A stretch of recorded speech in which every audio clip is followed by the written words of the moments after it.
اس وقت حکیموں نے مجھے خالص سلاجیت لا کے دی ہے، خالص سلاجیت، کہ بیچو، میں نے نہیں بیچی، بوری بھر کے 1 نمبر سلاجیت۔ کتنی بکتی ہے یہ، ایک ایک ڈلے کے لیے لوگ ترس رہے ہوتے ہیں۔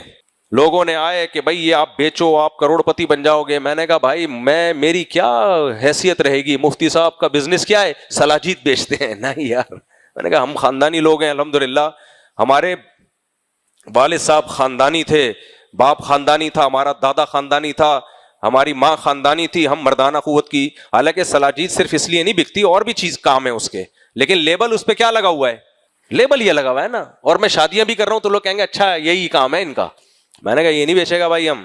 حالانکہ ہینڈ تم جو لوگ میرے ماضی جانتے ہیں ان کو پتا ہے کیسے حالات چل رہے تھے، پھر بھی اللہ کا شکر ہے بہت اچھے حالات تھے، غربت تو ہم نے دیکھی نہیں ہے، لیکن میں بہت پیسہ کما سکتا تھا۔ میں نے کہا نہ، خاندانی لوگ ہیں، یہ اپنے اوپر لیبل لگانا کہ مردانہ قوت کی چیزیں بیچ رہا ہوں، مردانہ قوت کی دوائیں بیچ رہا ہوں، یہ نہیں اچھا لگتا بھائی۔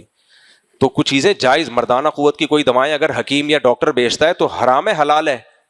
بولو نا، حلال ہے، بالکل جائز ہے، کیونکہ یہ بیماری بھی لوگوں میں ہے نا، اگر وہ دوائیں نہیں بکیں گی تو نقصان ہوگا، گھر میں طلاقیں ہو جاتی ہیں۔ لیکن ہم نے کہا یہ کام ہم نہیں کرے گا، سمجھتے ہو، فری میں بانٹ دی، یا پورا بورا ایک حکیم کو بہت سستے داموں میں نے پکڑا دیا۔ میں نے کہا جان چھڑانے کے لیے، حالانکہ چیک کروائی تھی، اور ابھی بھی کر سکتا ہوں یہ کام۔ ہمارے شاگرد گلگت میں، بلتستان اور ہر جگہ ہے، ہماری جو پہنچ ہے وہ بہت ساری جگہوں پر ہے جہاں آپ کی پہنچ نہیں ہے، لیکن میں نہیں کرتا یہ کام۔ تو یہ جو لوگ اعتراض کر رہے ہوتے ہیں نا اتنی دولت اور یہ مفت، ہم بہت کما سکتے تھے، اب بھی کما سکتے ہیں۔ ہم نے کمپنی اپنے آپ کو، کسی کو پتا ہماری کمپنی کا نام کیا ہے؟